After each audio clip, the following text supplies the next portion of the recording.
भीष्म पितामह जिनके पास इच्छा मृत्यु का वरदान है, तुम्हें यह मालूम नहीं दुर्योधन, तुम्हारी लैक ऑफ इंटेग्रिटी और कैरेक्टर के चलते भीष्म पितामह तुम्हारे साथ युद्ध कर रहे हैं, पर दिल से वो आज भी पांडवों के साथ खड़े हैं। दुर्योधन की मानसिकता देखो, उनको पांडवों की टीम में कोई नहीं दिखा, उनको यह भी नहीं दिखा कि त्रिलोकीनाथ सर्वलोक महेश्वरम स्वयं श्री कृष्ण वहां बैठे हैं। जब तक आपको सामने वाले की डेप्थ, उसकी सप्लाई चेन की, उसके सप्लाईज की और उसके सप्लायर की नहीं पता चलेगी, तो आपको समझ नहीं आएगा कि वो लड़ेगा कितना लंबा। Ignoring to listen when it is most needed to listen.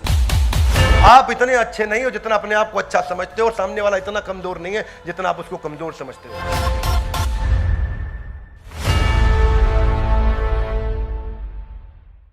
ग्रंथराज Shrimad Bhagavad Gita की तो स्वागत है आपका आज के इस नए वीडियो में भगवद गीता का पहले अध्याय का 10वां श्लोक। तो क्या श्लोक है, आप मेरे पीछे दोहराएंगे। अपर्याप्तम तदस्माकम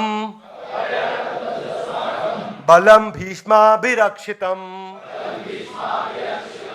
पर्याप्तम त्विदमेतेषां बलम भीमाभिरक्षितम। क्या कहते हैं यहां पे? दुर्योधन कह रहे हैं अपर्याप्तम, मेरी जो सेना की ताकत है वो क्या है? अनलिमिटेड। पर्याप्तम मतलब लिमिटेड, अपर्याप्तम मतलब अनलिमिटेड बलम।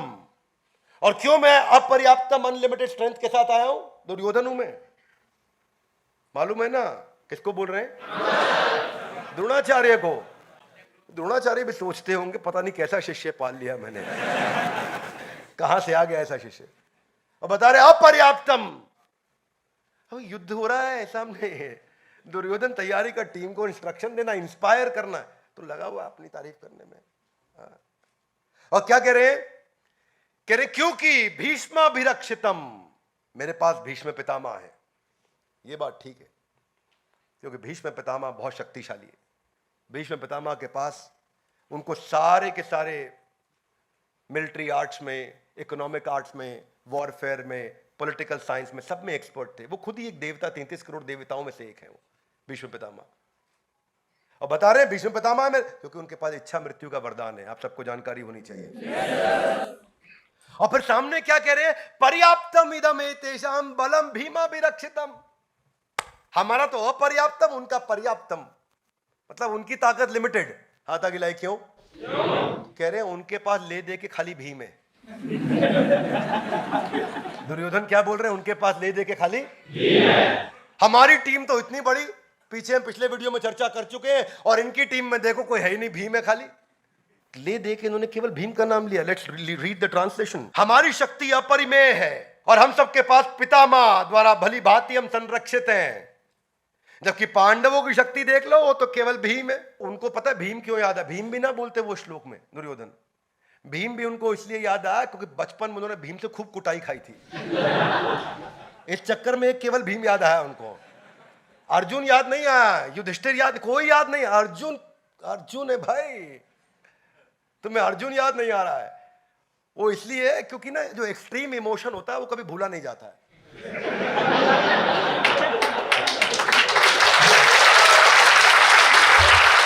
अब वो बचपन में जो जो हाल भीम करते थे, उधर उठा पटक, उधर उठा पटक, हर खेल में वो जो अपने खेल खेलते थे, कुश्ती कराते थे उनको, उसमें भी भीम मौका ढूंढते थे कि इसको उठा के पटकू में दुर्योधन को। उस चक्कर में उसको कोई याद नहीं रहा। आप सबको याद है अमेरिका में ट्विन टावर में जो अटैक किया, कौन से साल में किया? 9/11। मुंबई में कब किया? 26/11। क्यों? एक्सट्रीम इमोशन है, याद रहता है। इंडिया श्रीलंका से वर्ल्ड कप क्रिकेट दूसरी बार जो फाइनल में वर्ल्ड कप जीता, कौन से साल में जीता? पहली बार कब जीता? 83। हाथ आगे लाइए। एक्सट्रीम इमोशन, एक्सट्रीम इमोशन याद रहता है। अब ये भाई साहब परसों रात को क्या खाना खाया इनको याद नहीं, किसी को याद नहीं। लेकिन आज से 10 साल पुराना, 20 साल पुराना इंसिडेंट आपको याद है? 26/11, 9/11। क्या मेरी बात समझ आ रही है? परसों आपने क्या कपड़ा पहना आपको याद नहीं, लेकिन 12 साल 20 साल पुराना इंसिडेंट किसी ने आपकी बेइज्जती करी होगी तो हर एक को याद होगा। Yes no? वही भगवद गीता में आ गया आज, वही दुर्योधन का हाल दिख रहा है। मैं भी सोच रहा था कि दुर्योधन की मानसिकता देखो, उनको पांडवों की टीम में कोई नहीं दिखा, उनको यह भी नहीं दिखा कि त्रिलोकीनाथ सर्वलोक महेश्वरम स्वयं श्री कृष्ण वहां बैठे हैं, उनको वो भी नहीं दिख रहा है। उसको खाली भीष्म पितामह अपनी साइड से दिख रहे हैं। हल्के में ले रहे हो। That's the problem with Duryodhana मानसिकता। ये जो है ना, इसको बोलते हैं playing my favourite trap, centre stage trap बोलते हैं, सेंटर स्टेज ट्रैप। ये पता है क्या ऐसे होता है सेंटर स्टेज ट्रैप? ये ऐसे होता है कि जैसे सरपंच है, सरपंच गांव में होता नहीं होता, सरपंच को 4 लोग माला ज्यादा पहना देते हैं तो उसके मन में ऐसा आ जाए कि अब तो मैं प्रधानमंत्री को हराऊंगा इलेक्शन में। तो दुर्योधन का ऐसा ही हाल था, है कि नहीं? और उनको लगा प्रधानमंत्री कोई है नहीं, खाली भीम है वहां। इसको बस भीष्म पितामह की तरफ देख के इशारे में बोल भी दिया, भीम को निपटा दो, बाकी सबको मैं देख लूंगा। आज भी उसको भीम का डर है, उसको पता है इसको नहीं छेड़ पाऊंगा मैं। इसीलिए कोई आदमी घबराहट में एक ही का नाम लिया ना, टेंशन में नाम एक ही का निकला, किसी और का निकल नहीं रहा नाम। This is called Waterloo trap and this is how we miss out.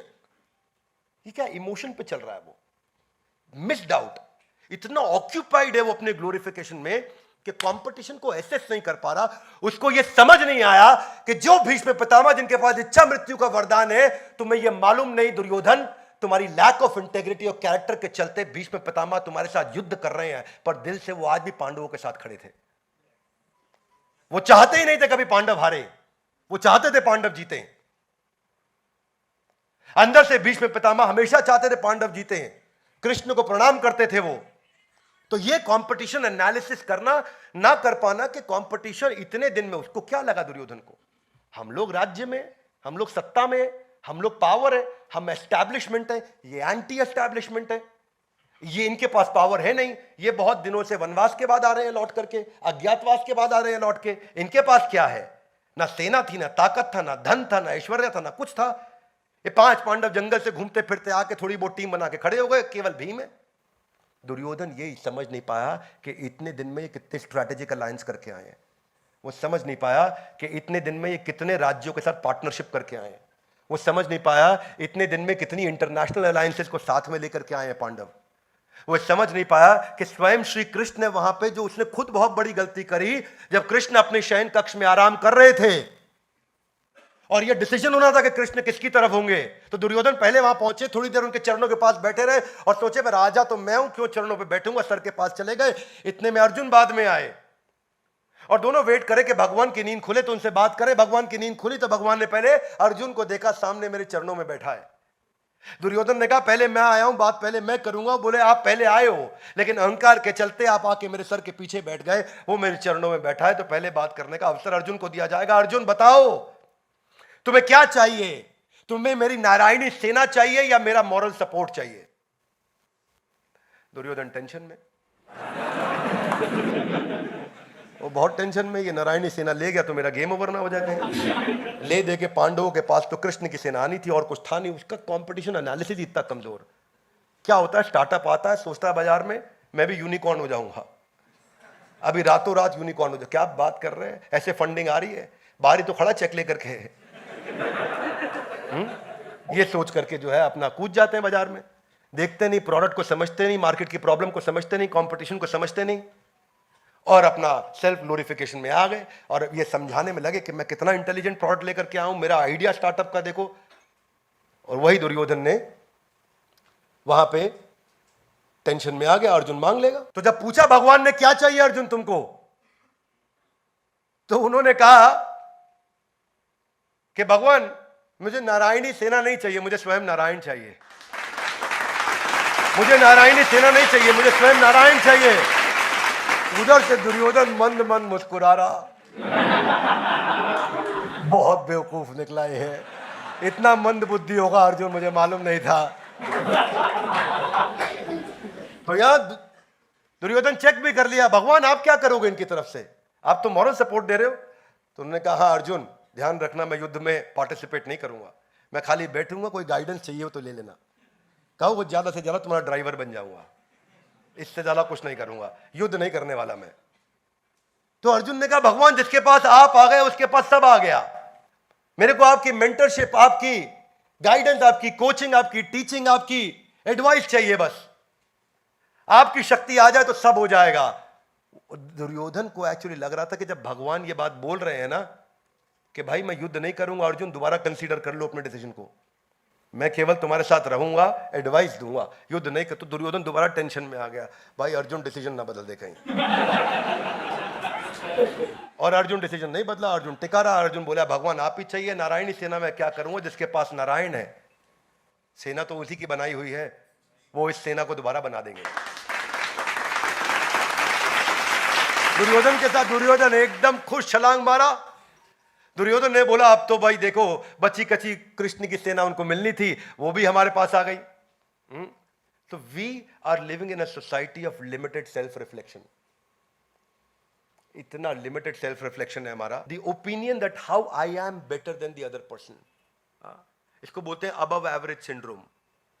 इसको बोलते हैं अबव एवरेज सिंड्रोम। ये कॉग्निटिव बायस है जो आपको ओवर एस्टिमेट करता है और सामने वाले को अंडर एस्टिमेट करा देता है।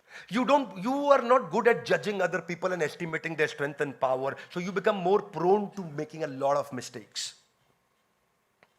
That's Duryodhan. Inaccurate evaluation of risk.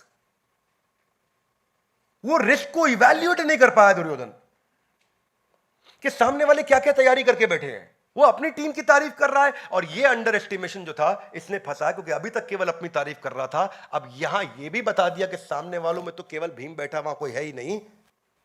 यही कारण है every second business is failing in first 5 years। Hey guys, one more time, every second business in India is failing in first 5 years। पहले 5 साल में हर दूसरा बिजनेस जाके खत्म हो जाता है, यानी कि 50% बिजनेस पहले 5 साल में खत्म हो रहे हैं। जबकि पुराना डेटा क्या है 2016 का कि 90% बिजनेस हर 5 साल में खत्म हो जाते हैं। और वो क्यों है? क्योंकि आप राइवल्स को नहीं समझ रहे और कंज्यूमर को नहीं समझ रहे। देखिए ये एनालिसिस कैसे होता है। एक तो होता है इररेगुलर एनालिसिस। आप रेगुलरली नहीं एनालिसिस कर रहे हैं कि इतने दिन में अपने गुप्तचर भेज के देखे कि पांडु के पुत्र क्या क्या करके आए हैं। You should have send your team कि पिछले 1 साल में पांडु के पुत्रों ने किया कि आप तो लाक्षा ग्रह में लगे। आपको इंटेलिजेंस नहीं, या फिर टू नैरो एनालिसिस और टू वाइड एनालिसिस।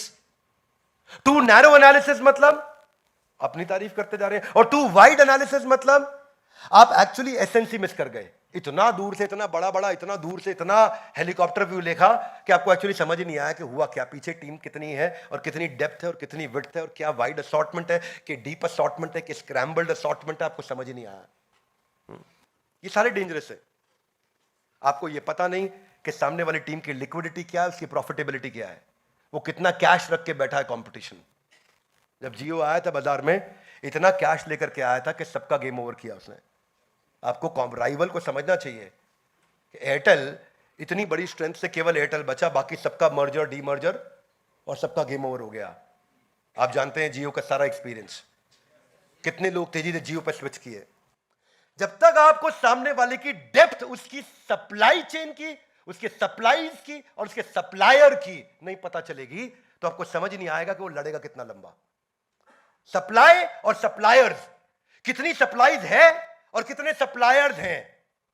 यानी कि आज पांडवों की सेना में कितना एम्यूनेशन और कितनी टीम है और कितने लोग पीछे से आ रहे हैं जो सप्लाई देते चले जाएंगे। चाणक्य पंडित ने धनानंद को समाप्त करने के बाद या उसी दौरान चंद्रगुप्त मौर्य के साथ में मिलकर सिकंदर की टीम को उसकी सप्लाई काट के खत्म किया था।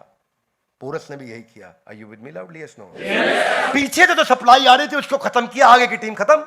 योगेंद्र सिंह यादव जी के साथ एक वीडियो 15 अगस्त को दिया हमने, और उसमें उन्होंने क्या बताया कि 21 घंटा लगता था मुझको पीछे बैकपैक लेकर के चढ़ने में, जाकर के कारगिल के युद्ध में, और हम 4 लोग जाते थे ताकि एम्यूनेशन और खाने का सामान ऊपर पहुंचाए। वो थी उनकी सप्लाई। और हमेशा कंपटीशन देखता है कि सप्लायर और सप्लाईज को खत्म कर दो, इसका गेम ओवर हो जाएगा। यहां दुर्योधन लगा हुआ था कि मुझको हल्के में ले रहे हो आप।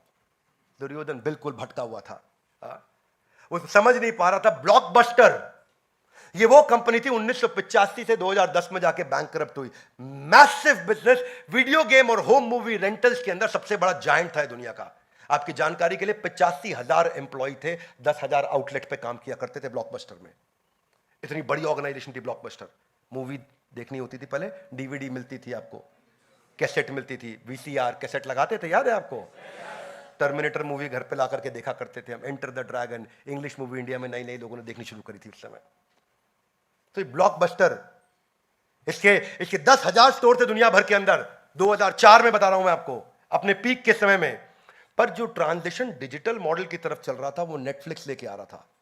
नेटफ्लिक्स सन 2000 में चालू कर चुका था कि डिजिटल तैयारी होगी आगे, क्योंकि इंटरनेट उस समय .com का जो बहुत तेजी के साथ जो ग्रोथ आ रहा था उसको 96 से ये समझ रहा था, और उसको समझ आया कि आगे चल के मूवी लोग सीधा इंटरनेट से देखेंगे। सन 2000 में इसके पास ऑफर आई थी नेटफ्लिक्स को खरीदने की केवल $50 मिलियन में। एक कमॉन, कितने में? चिल्लड़ थे, चिल्लड़, इनके लिए $50 मिलियन। और आज वही नेटफ्लिक्स डिजिटल रेवोल्यूशन के कारण $101 बिलियन पे है, और ये भाई साहब 2010 में बैंकरप्ट होकर गेम से बाहर हो गए। इसका भी एनरॉन हो गया। क्या हो गया? एनरॉन हो गया इसका भी। ये ट्रांजिशन को नहीं पहचान पाना। जनरल मोटर, भाई साहब जनरल मोटर कितने साल चली मालूम आपको दुनिया में? 101 साल चली। 1908 में आई थी, 2009 में बैंकरप्ट हुई। क्यों जनरल मोटर बैंकरप्ट हुई? क्योंकि वो नई टेक्नोलॉजी में पैसा ही नहीं लगाया उसने कभी। अमेरिकन कंपनी, जायंट, इतना बड़ा जायंट, 100 साल से ज्यादा काम किया उसने, पर ब्लेटेंटली कंपटीशन को इग्नोर किया और नई टेक्नोलॉजी में इन्वेस्ट नहीं किया। और सबसे प्यारा उदाहरण जो आप सब जानते हैं, जिसकी आप रोज बात करते हैं, वो कौन था? नोकिया। क्यों नोकिया का गेम ओवर हुआ? सबसे बड़ा कारण क्या था? नोकिया को लगता था मेरी ब्रांड की रिकॉल बड़ी है, बस मैं लेट भी लाऊंगा मोबाइल चलेगा, लोग फिर भी मेरे पास आएंगे। जितने में नोकिया एक मोबाइल की पीपीटी तैयार करता था चाइना, उतने में 3 मोबाइल निकाल के ले आता था। और वो कारण है, एक बार पोजीशनिंग खराब हुई, आज वापस नोकिया को उठने में कितनी दिक्कत आ रही है ये हम सब जानते हैं। Would you agree with me? Yes, no? बस ये जो है ना, ये जो फीलिंग है कि मेरा ओवर एस्टिमेट करना अपने आप को। नोकिया का बार बार स्टेटमेंट क्या आता था कि मेरे ब्रांड का रिकॉल वैल्यू इतना स्ट्रांग है, मैं मोबाइल लेट भी लेके आऊंगा तो लोग मेरा ही लेंगे। और उसी के कारण गेम ओवर हुआ। Ignoring to listen when it is most needed to listen. जिस समय सबसे ज्यादा जरूरी है सुनना, तब भी आप नहीं सुनने को तैयार हो रहे, तो क्या सुनोगे भैया? आपका भी एनरॉन हो जाएगा। Trying, you should listen to the truth when the truth is available, publicly available. ऐसे लोग क्या करते हैं? सेंटेंस कंप्लीट नहीं होने देते सामने वाले का, बीच में टोक के बोलते हैं, बीच में रोक के बोलते हैं। इनको ना कहते हैं सेल्फ हिप्नोटाइज्ड पीपल। ये सेल्फ हिप्नोटाइज्ड होते हैं। अब क्योंकि ये इतने सेल्फ हिप्नोटाइज्ड है, आप इनसे आर्ग्यूमेंट कर ही नहीं सकते। क्या नहीं कर सकते? तो इस अबव एवरेज सिंड्रोम से बाहर निकलने के लिए 2 चीजों का ध्यान रखना। You are not as good as you think you are, and they are not as poor as you think they are. आप इतने अच्छे नहीं हो जितना अपने आप को अच्छा समझते हो, और सामने वाला इतना कमजोर नहीं है जितना आप उसको कमजोर समझते हो। इसकी कम से कम तैयारी करके चलिए। इस दुर्योधन सिंड्रोम से बाहर कैसे आ जाए? लर्निंग करके। कैसे आ जाए? लर्निंग करके। रोज इन्वेस्ट करें अपनी लर्निंग पे। दाया हाथ आगे लाइए, बोलिए आज से अपनी लर्निंग पे रोज समय लगाऊंगा। ये वचन लेना चाहिए हर इंसान को। ये वचन लेना चाहिए कि मैं ये वचन लूंगा, अपनी लर्निंग पर लगाऊंगा। किसी और को नहीं दे रहे हो भाई, अपने लिए कर रहे हो। शार्पनिंग द सॉ इसी को बोलते हैं। यही अब्राहम लिंकन बोलते थे, अगर मेरे को पेड़ काटने के लिए आरी दी जाएगी तो 8 घंटे में मैं 6 घंटा धार लगाऊंगा, और 2 घंटे में इतनी पेड़ काट दूंगा जितना कोई हिसाब नहीं जोड़ पाएगा, क्योंकि वो धार लगाना है इसको। क्या लगाना है? नहीं तो आप अपॉर्चुनिटीज को मिस कर जाओगे। एप्पल और माइक्रोसॉफ्ट इतने बड़े जगरनॉट्स बनते ही नहीं अगर स्टीव जॉब्स के पास उसका स्टीव वॉजनियाक नहीं होता, और बिल गेट्स के पास उसका अपना पॉल एलन नहीं होता। नहीं तो स्टीव जॉब्स ये बोल सकता था, अहंकार विमूढ़ आत्मा करता हमिति मन्यते, मैं ही सब कुछ हूं। नहीं बोला। उसने हमेशा स्टीव वॉजनियाक को साथ रखा, उसने पॉल एलन को साथ रखा। जब आपका कोच आपकी मदद करने को तैयार हो तो बिना बात के आर्ग्यू करने की आवश्यकता नहीं। सरेंडर करें, सुने, अपने मेंटर की शरण लें, ताकि वो लर्निंग अंदर रजिस्टर हो सके।